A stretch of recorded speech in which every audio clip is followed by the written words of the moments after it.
Well, hello there, people of the internet, and hello again. I'm TheMBmulti. Welcome to part 26 of My Doki Doki SNAFU. In the previous episode, we talked to Natsuki a whole bunch. We baked cookies together. We called her after she fell off the chair in the closet after having to move her manga to the top shelf.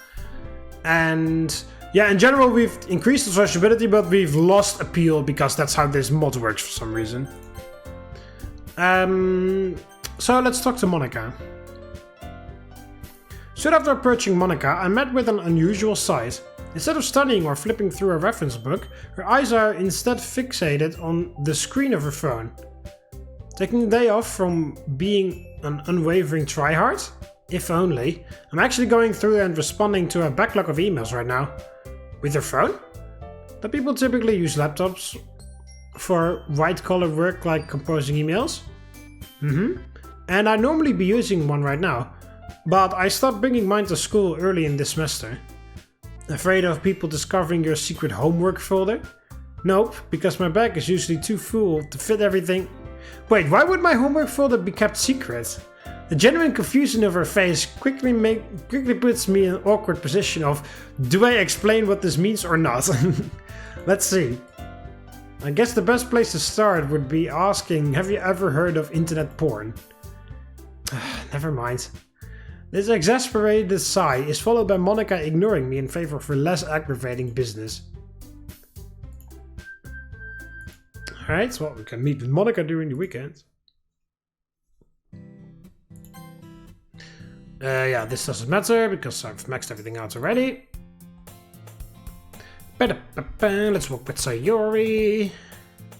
Mark! What could be considered a return to form, Sayori dashes across the street with a frantic look on her face. Whoa, easy there. We've still got plenty of time before the first bell, so why the rush? Here, take this before I forget. Not wasting time with a proper explanation, Sayori forcefully shoves a small plastic container against my chest. Ow, the hell? You're offloading your stash onto me before your PO shows up, before your PO shows up, are you? Of course not. No? Won't leaving it under your bed be dangerous though? I don't have a stash! Then what's with the suspicious container? There's nothing suspicious about it. It's just something my dad wanted me to give you the next time we saw each other. Your dad? Confused by this, I pop open the container's lid and I'm soon met with a familiar sight. Coffee grounds? He found a new brand he really likes and thought you might want to try some. Why? I mean, I'm grateful for the gift and all, but randomly receiving presents from your parents is, well, unusual. I couldn't really say why. Maybe hearing about the club so much made him think about you. Or maybe it's just because you're Mark. Sayori's mood is quickly dampened by my obvious unease. Do you not want it? Not intent on giving her more to worry about, I shake my head while forcing a smile. Sorry, got a little bit lost in thought there for a second. This really is a nice gift, and I'm glad they still think about me after all this time. But getting something without anything in return does make me feel guilty. Well, don't. You still send them birthday presents every year, right? Oh wow. Isn't that enough to cover some random coffee? Still, aren't birthday presents largely considered non-conditional? Nope, no arguing. You're gonna take that coffee whether you want it or not, understand? She beams at me with an expression saying, I'm not backing down for this. You always get so stubborn over the strangest things. But thanks, Sayori. Let your father know that I'm grateful for his gift and I'm looking forward to brewing a cup. Will do. Maybe one day you can tell him what you thought about it. Maybe one day. After mumbling these words, I quickly set the container inside my house before stepping back out and beginning my morning commute. Oh, he may go closer with Sayori.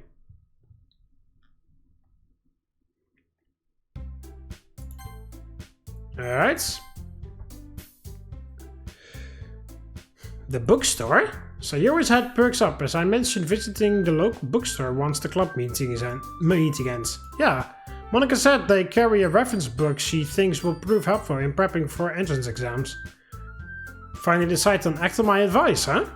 Can't you ever enter a conversation without appearing out of nowhere? Who knows? As for the reference book, there is actually one more thing you should be aware of. I'm gonna admit you made the whole thing up just to appear more responsible. I get the feeling the mental image of me has really degraded over the last few weeks. But no, I was going to let you know I'm friends with one of the girls who work there. Bragging about having connections again, huh? That would have been my second guess. Or are you implying she'll give me a discount for being your favorite junior? Nope. But she can go ahead and pull a copy, which would save you the trouble of looking around once you get there. Well, I suppose saving time is almost as good as saving money. Let me just go ahead and send her a message real quick. Wait! Is something wrong, Sayori? Not really. I was just wondering if you could ask her to grab 2 copies. 2? Yeah. Entrance exams may not be until the end of the year, but it's never too early to start studying, right? These words, while not wrong, sound oddly out of place coming from the club's weakest academic. What a wonderful way of thinking, Sayori. But I recommend this book specifically with Mark's college of choice in mind. If you'd like, perhaps I could find one better suited for you. Don't worry, that won't be a problem since me and Mark picked the same college. Even though my close relationship with Sayori has practically become a running joke among our fellow club members, Monika still appears a little shocked upon hearing this. I see. In that case, I'll ask if they have more than 1 copy on hand. Excuse me for a moment. Monika returns to her desk before pulling a cell phone out of her bag. Guess she's kind of surprised, huh? Certainly seems that way. Though this much really shouldn't come as anything new given how the 2 of us usually are. True. But I wonder if this is gonna make her think we're secretly a couple again. It's entirely possible. Seeing 2 support game childhood friends aiming for the same college after attending the same high school is nothing short of suspicious. Of course, this misunderstanding will only persist if you actually pass the exam. Couldn't the same be set up for you? Why make me sound like the one who might fail? Do you really need an answer? Meanie. Well, don't go getting too upset with me now just yet. I fully intend on doing everything in my power to ensure the 2 of us pass together. Her face goes slightly red as these words catch her off guard. Really? Of course. Forging an exam result can't be too hard after all. That's not what you meant! That's what you meant? Honestly, I leave for 2 minutes and the conversation is already devolved into a shouting match. Huh? Oh, sorry Monika. Mark was just being a really big bully. Is that right? Don't tell me you've been sexually harassing a fellow club member again? Again? Yeah, again? What do you mean again? You don't know about Yuri! What do you mean Yuri? Shit. Since when have I ever harassed anyone in the first place? Well, according to the report Natsuki has given to me, that fake news, those cannot be trusted. You know what? Never mind. I swear that my bullying of Sayori was purely based on attacking her character, not engaging in any surprise games of handsy Uncle Tickles. Great, then with that matter out of the way, Monika! Sayori panics as our club president largely brushes off her plight. So, did your bookstore friend have any good news? Yep. It just so happened they have 2 copies left, meaning you're both in luck. That's great. Thanks, Monika. No problem. My friend said she'd keep them up front for you until her shift ends. Which would be when the store closes. Phew. So we won't have to rush. About that, they actually close at 4:30 today. Some enthusiasm drains from Sayori as Monika casually gives us the most important detail. But the club doesn't end until 4. Not to mention how walking there will take at least 15 minutes. Which would still probably give us enough time to go in and grab them. But if anything does happen along the way, we'll have to wait until tomorrow. Wouldn't that give someone else a chance to buy the books though?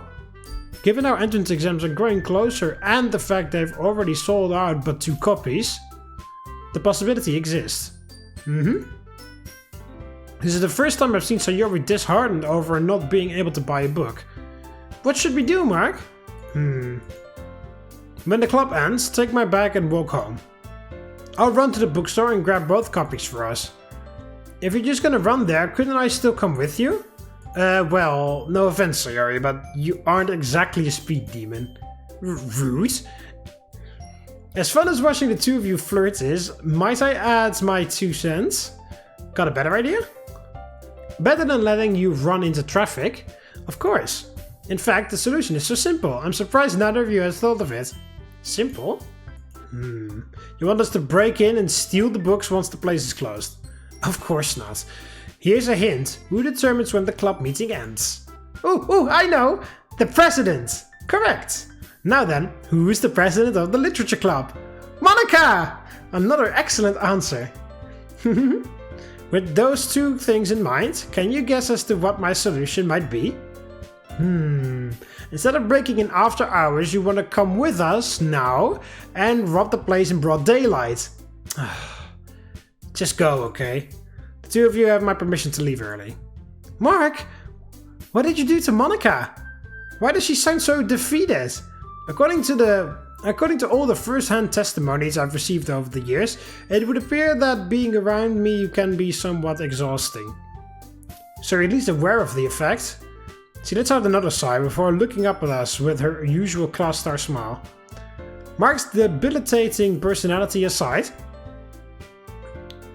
you two should hurry to the bookstore. My early departure offer won't mean much if we stand here talking for 30 minutes. A good point. Come on, Sayori, we should go ahead and leave. Okay. But won't us leaving together seem kinda... No worries. I'll inform the others of how you two are simply getting a head start on spending your lives together. That's not helpful! Her misinterpretations of our relationship aren't likely to change regardless of what she says. Meaning there's no point in getting so bent out of shape. Plus, Yuri knows the real answer. Yuri knows, don't worry. What do you mean Yuri knows? She just knows. You don't know that yet, but Yuri knows. Meaning there's no point in getting so bent out of shape. A fair assumption. Sayori looks between the 2 of us before hanging her head in dejection. Geez, am I the only one who ever actually worries about this stuff? Me and Monika, yes? Anyway, thanks for letting us leave early. There's no need for gratitude, Mark. Just promise the 2 of you will keep the studying in moderation. Wouldn't want to accidentally extend the family before getting a stable foothold after all. Extend the family? What is that? She thinks I'm going to get you pregnant. Now, come on! Frank! She was not wanting to wait. I love how he casually explains what Monika implies and then just leaves. Monika's talking about getting you pregnant. Alright, so Yuri, let's go to the bookstore. She thinks I'm going to get you pregnant. Alright, let's go. Pregnant? Not wanting to waste more time, I drag Sayori towards the door as her face grows increasingly flushed. Monika! You kids have fun now. Yeah, Monika does really sound like a mom. In any situation with Sayori, Monika sounds like the mom, almost. With our 3-man comedy routine finally over, Sayori and I are able to focus on the task at hand. My phone shows 3:30, meaning we've got a 30-minute head start on grabbing those books. Welcome. We're greeted by a young woman who couldn't be more than a few years older than us. You wanna handle this? Yeah, just leave it to me. Being the more sociable one, Sayori approaches the counter and explains the situation. So you're the club members Monika was talking about? Yep. She told us you'd have the reference books with you. Sure do. The girl reaches down and pulls out 2 thin, light blue looking books. Don't let their size fool you. Don't let their size fool you. These raptors are destined to be one of our most entertaining exhibits. Please enjoy these dinosaurs, safe in the knowledge that visitors' safety is our top priority. These puppies are about absolutely packed with practice problems. Forgive my prying, but have you used this particular study guide before? Use is an understatement. I probably wouldn't have passed the entrance exam without it. Speaking of which, are both of you gonna try getting a nearby university? Yeah. Though hearing about the exam does make me kinda nervous. Don't worry. So long as you've got a grasp on what's in here, The testing itself will be easy peasy. Thank goodness. After reassuring Sayori, the friendly clerk glances between us with a quizzical look on her face. It's really sweet seeing a couple want to attend the university together. How long have you two been dating? Well, not dating. Huh? Oh, sorry, I just assumed you were. We're actually engaged. We met in elementary school, began a relationship in middle, and I proposed the day she turned 18. The clerk's expression is totally blank for a moment before her eyes light up at the thought of our mostly imaginary history. Childhood friends who grew up and got married? That's so romantic! Perhaps, but this much is normal for us. Right, dear? Mm-hmm. She nods while having "I'm sorry he's doing this" written all over her face. Man, young people sure do move fast these days. What do you mean? It said you were only a few years older than us. What the fuck? I'm talking about this entire generational gap between us. Meanwhile, I'm over here being too busy either working or studying to even land a guy. Young people, she nearly the same. Yeah, that's what I said. Oh well, I'm sure listening to me mope isn't what you came here for. She rings up the two books together, leaving me to pay for both. After handing over the bag, her gaze once again lands on Sayori. Good luck on the exams. Maybe one day the three of us can go grab lunch together on campus. Yeah, sounds good. We leave the store as our potentially future senpai watches us with a bright smile. Ha! That reminds me, it was very, very funny. Like, I think it was a year ago or something. I have a Roman cookbook with recipes from ancient Rome, because of course I do. And I was making a Roman dinner for my family, last year at one point. And for the desserts, I needed rose petals. Because you can actually eat them, and you needed them both for cooking, and you needed it was like a sort of a meat pie, or there was some liver. Well, officially there were pig brains in the recipe, but you can also use like substances for that. I actually toyed with the idea of going to the butcher and asking for that, but unfortunately the butcher was closed, and I had to go there the very next day to my family, like my dad's house. So I couldn't actually use pig's brain as I kind of wanted, so I used like liver or something or whatever.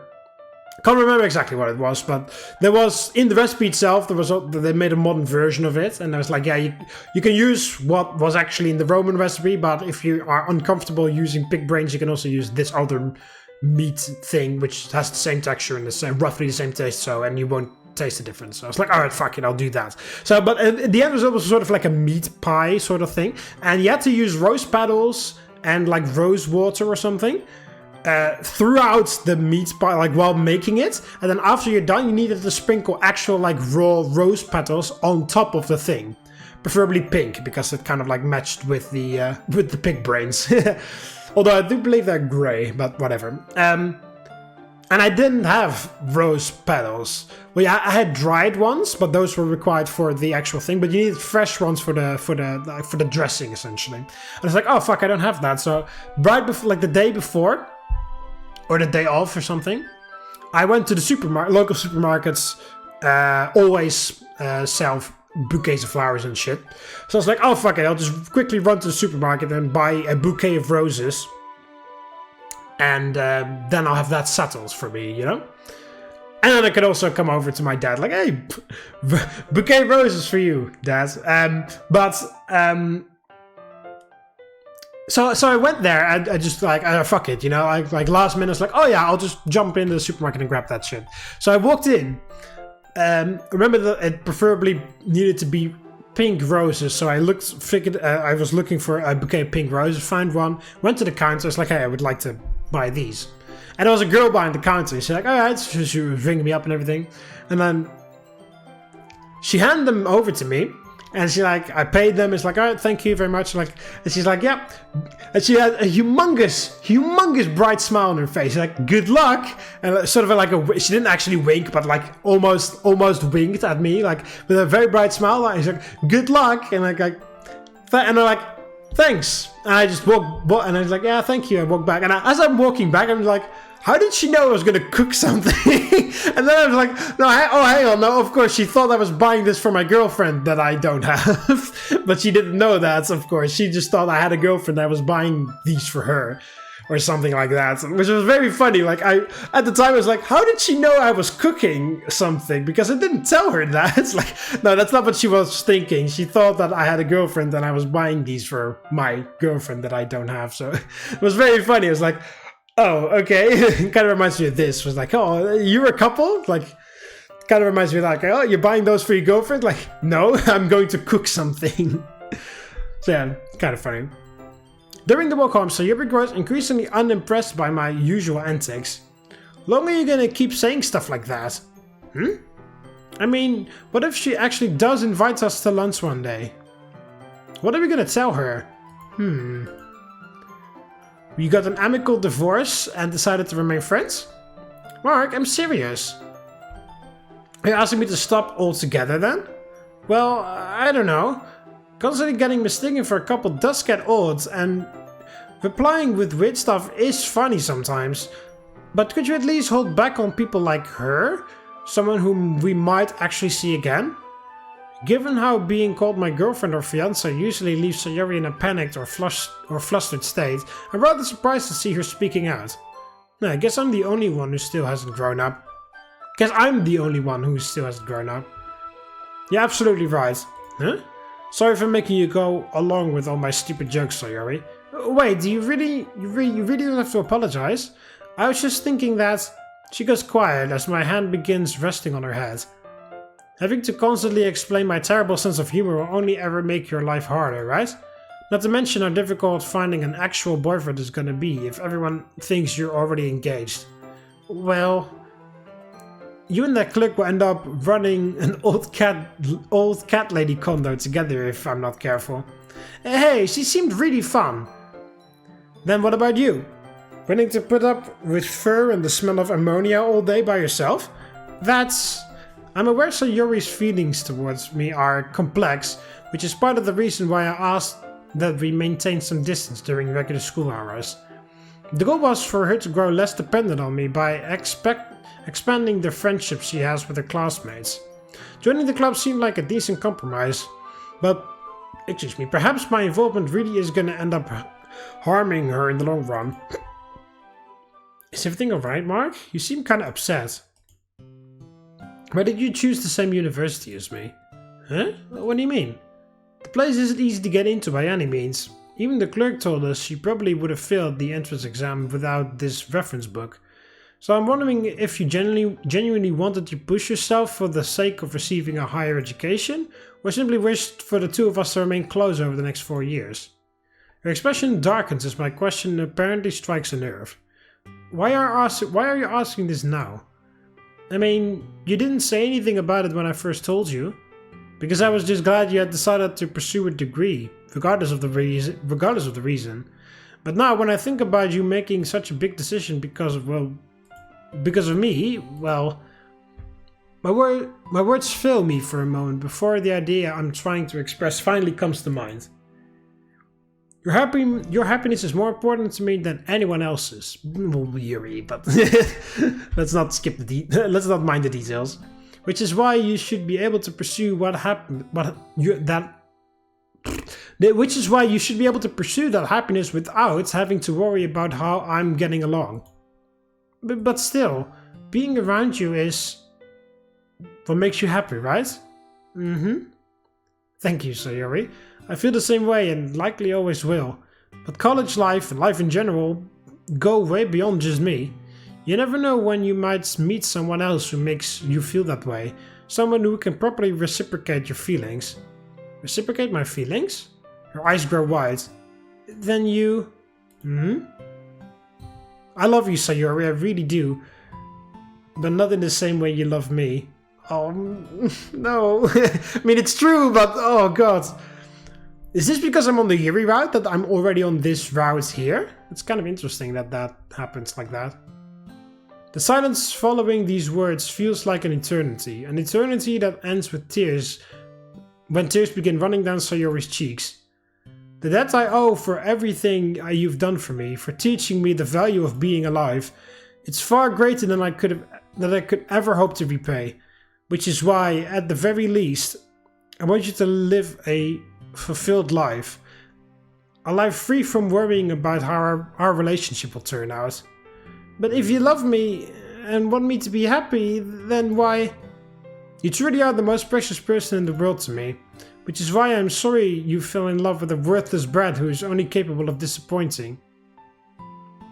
And you're wrong! Her tears grow more intense as she lunges forward and embraces me. You're not worthless. Even if you say you didn't do anything, you were the reason I was so happy all those years. At first you were just a lonely mopey kid I wanted to protect. I'd seen in an anime, you know, where the hero finds someone who has nothing and helps them become happy. I wanted to be just like those heroes on TV. So I would always drag you around with me. But then, after spending so much time together, things started feeling different. Instead of wanting to protect you, I just wanted to be around you. I was always happiest when the two of us were together. When I had told my mom about this, she joked about me having a crush on you. But she was wrong. It wasn't just a crush. I was in love with you. I love you so much that just being near you would make my chest hurt. Sayori's sobbing dies down as her expression once again grows dark. But, oh, she almost said Haruna or whatever is the sister's name. But when she died, you changed. When I saw for the first time after all those months, you looked so grown up. Even though you were hurting, even though I wanted to keep protecting you, I just didn't know how to anymore. I knew wanting the old Mark back would be selfish, so I tried starting over. I tried seeing you as this new person you were. But everything you did, the reading, the running, the weird jokes, they all just reminded me of her. I wasn't sure what to do, what to say, and worried that those little pieces of the old you would eventually disappear forever. So I tried acting the way I always had, tried being the person you had always known, hoping that it'd be enough to change you back. But you never did. You kept pushing further ahead, while I kept staying stuck in the past. You're wrong, Sayori. I'm the only one who's been stuck in the... She shakes her head against my shoulder. You might think that, but I've seen it. I've seen how much you've changed, how much you've matured. You kept becoming more and more like an adult, while I kept acting more and more like a child. Or a kid. I was scared you'd eventually leave me behind completely. But then after meeting Monika and the others, I thought if I can't bring out the old Mark, maybe someone else can. So that's the real reason you asked me to join. The sound of her sniffling is the only response. I wanted to help you, I really did. I was scared you'd never be truly happy while trying to live like her. But even then, whenever I saw you getting along with the others, her embrace grows tighter. I'm sorry for being so selfish. With this, the final floodgate ruptures and Sayori begins crying uncontrollably into my jacket. I'm at a total loss. I knew her feelings for me were complicated, but I never would have imagined she was still clinging on to the me from our childhood. Sharp pain rushes through my chest as this new confusion mixes with memories of the past. My head aches and all the muscles in my body feel tense as we continue holding each other. Once her crying has finally begun to settle, there is only one question on my mind. You said you loved me and that you wanted to bring out pieces of the old me. Tell me, Sayori, do those feelings exist for the way I am now? Silence. I don't know. I still want to be around you, and hearing you say nice things still makes my heart pound. But when I think about whether I'd want to be with the old you or this you, well, more silence. I see. Having gotten the general idea of how she feels, I pull away from Sayori's embrace. Sorry, Sayori, but I have no intention of going back to acting like the old me. You're right that I began imitating her after the accident, but even if I hadn't, I still would have changed. But I hated the person I was back then. I mean, who wouldn't? A weak punk brat who couldn't do anything on his own and was always relying on the grace of others? Take away you and her and there would have been no happiness in my life. I wouldn't have had a single reason to keep living. Don't say that! It's true, Sayori. Had the two of us never met, there's a good chance I would have killed myself after Haruna died. Another sharp pain pierces my chest. Saying I owe you a great debt is an understatement. I literally owe you my life. Which is why it's so important to me that you live happily without being tied down by me. By our past. Then, do you really mean it? Do you really don't feel that way about me? I do love you, Sayori, but as a hero who saved my life.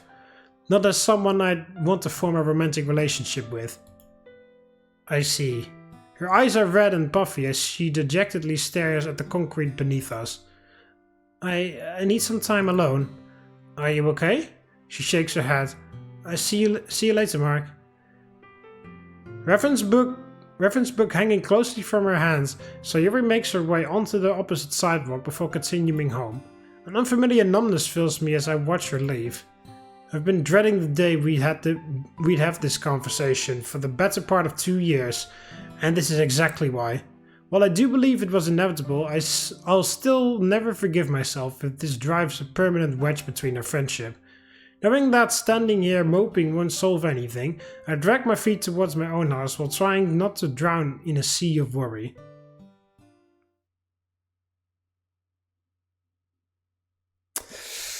Oh man, yeah, well it was inevitable of course, because, you know, I'm not in love like that with Sayori.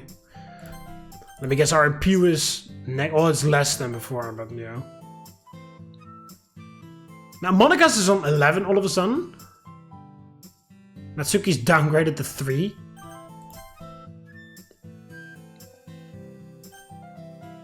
It's always so tough when I'm with Sayori. Like, the most reason why I feel like so bad is because I don't want to disappoint her, because like, you know, like I do feel like she's a very great person. Of course she has, you know, a depression which is not easy to deal with. And she's a very nice person. She cares a lot about everyone else. You know, she's just an awesome person, and anybody who actually does like genuinely love her better be the fucking happiest person in the world. If not, I'm going to fucking punch his teeth out. His or her teeth out, you know? If Sayori's partner is just like abusing her kindness or whatever, I'm going to fucking kick their teeth out. Because, you know, I do share MC's sentiment there. Like, Sayori's happiness is extremely important to me. Extremely so. But, you know, like, it's like, oh, but I love you. But Sayori says it to me like, yeah, but, you know, it feels dickish to say no, but the only reason why I would say yes is because I feel bad for saying no. And that's, of course, a very bad reason to say yes, you know? Because, you know, I don't love Sayori in that way. I don't love her in the way that she loves me. Which has been the case, like, pretty much all the time. Like, always say, like, Yuri is number 1 for me, then 1 pixel below is Sayori. Because I do believe, like, MC and Sayori could work. But, you know, for the most part, like, me in real life, let me just, like, if I look at that situation, like, yeah, so it's great, but just, like, it's sort of, I'm not saying Sayori is actively guilt-tripping me and saying, yes, I love you, because she's not. And that would be super mean to Sayori, but it does kind of feel like I feel guilty if I say no. But on the other hand, I don't want to say yes as either, because I don't love her in that way, you know? Like, it's very, very, very fucking tough. I mean, it's super flattering when anybody says, I love you, like, genuine, I love you, but if you don't love that person back, I always, that's what was my reasoning when I played Doki Doki for the first time when Sayori confessed her love to me in the original game. I also declined her confession and didn't say I love you back. And because the reasoning was, like, it would make sense and, you know, it would make her happy, but it wouldn't be genuine. And that is worse, in my opinion. This sucks harder when I say I don't love you in the way you love me. That sucks harder than saying, yes, I do love you too. It sucks harder, but the end result is better in a way, because saying I love you and then later on figuring out, no, he didn't mean that, that sucks way worse than just saying no outright or whatever, you know? That was my reasoning in the original game, and that still is my reasoning today. Like, a forced lie, I love you, is worse than saying no, I don't love you, in my opinion. Because, you know, false hope and all that type of stuff. But it still sucks. It still sucks when someone says I love you and you don't love them back and you do actually care for that other person. Anyway, let's contact Monika.